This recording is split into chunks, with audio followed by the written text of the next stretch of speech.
Bonjour chers amis, aujourd'hui on va découvrir ensemble ce que c'est que ça. Ce n'est pas un stérilet pour chèvre et ce n'est pas non plus une canne à pêche pour bébé. Non, mais ça peut aider en cas de mauvaise haleine.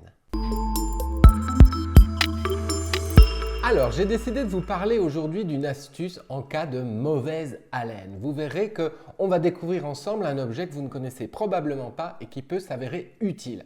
Mais avant toute chose, je dois vous rappeler que si vous avez mauvaise haleine de façon persistante, eh bien, il faut consulter un médecin. Parce qu'en effet, dans la plupart des cas, la mauvaise haleine va être due soit à un problème bucco-dentaire, donc là, en général, on va chez son dentiste auparavant, ou même un problème gastrique, par exemple une gastrite, et c'est votre médecin qui pourra décréter si cette mauvaise haleine est en lien avec ça. C'est très important de consulter. Je vous rappelle d'ailleurs qu'il y a une vidéo qui existe.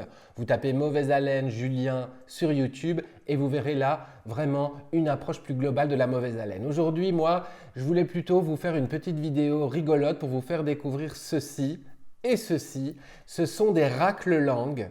Et oui, et avec ce racle-langue, eh bien, on a une astuce en plus pour la mauvaise haleine, même si évidemment ça ne règle pas le problème à lui tout seul. Le racle-langue, petit clin d'œil à Marie Papillon, c'est une humoriste que je vous invite à suivre sur Instagram notamment, parce qu'elle trouve ça vraiment absolument inutilisable, ou en tout cas elle n'était pas très satisfaite. Moi, je vais vous montrer que c'est tout à fait faisable et pas mal intéressant.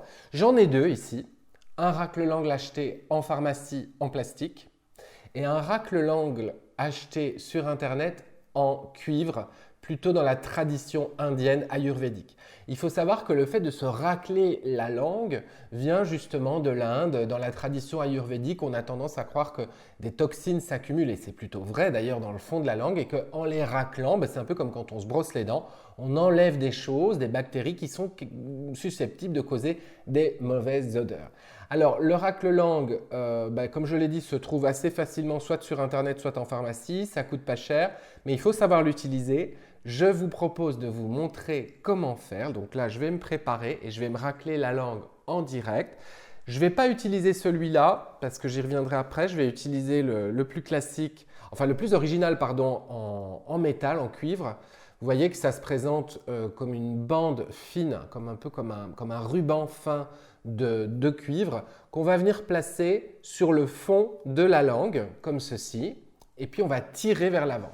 Donc quand je dis le fond de la langue, évidemment, il ne faut pas l'enfoncer dans la gorge, mais il faut y aller quand même très très loin sur la langue. Ah, un peu là. Alors je vous avais prévenu, c'est une vidéo un peu gore.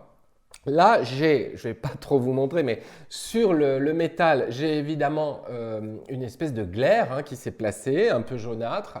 C'est tout à fait normal. Ce qu'il faut retenir, c'est qu'on se racle la langue jamais après un repas. On le fait avant un repas ou avant ou après le brossage des dents. Donc en général, le matin ou le soir quand vous vous êtes brossé les dents. Pour celui-là, que j'ai testé aussi, il faut savoir que comme l'embout est un peu recourbé, c'est plus facile. Par contre, c'est moins efficace, je trouve, parce qu'il n'y a pas l'effet ruban de métal et aseptisant aussi du cuivre. Alors, je vous montre quand même parce que le geste est intéressant. Et hop. Voilà, donc là évidemment vous faites ça devant le miroir avec un lavabo, c'est beaucoup plus facile. N'oubliez pas de laver votre racle-langue après avec du savon et de l'eau tout simplement. Vous m'en direz des nouvelles, après quelques jours vous allez voir que votre haleine, si vous avez l'habitude d'avoir mauvaise haleine, est moins chargée. Si vous n'avez pas forcément mauvaise haleine mais que vous aimez une hygiène bucco-dentaire exceptionnelle, allez-y, franchement ça ne peut pas faire de tort. Mais je vous rappelle, si vous avez la mauvaise haleine de façon persistante, consultez.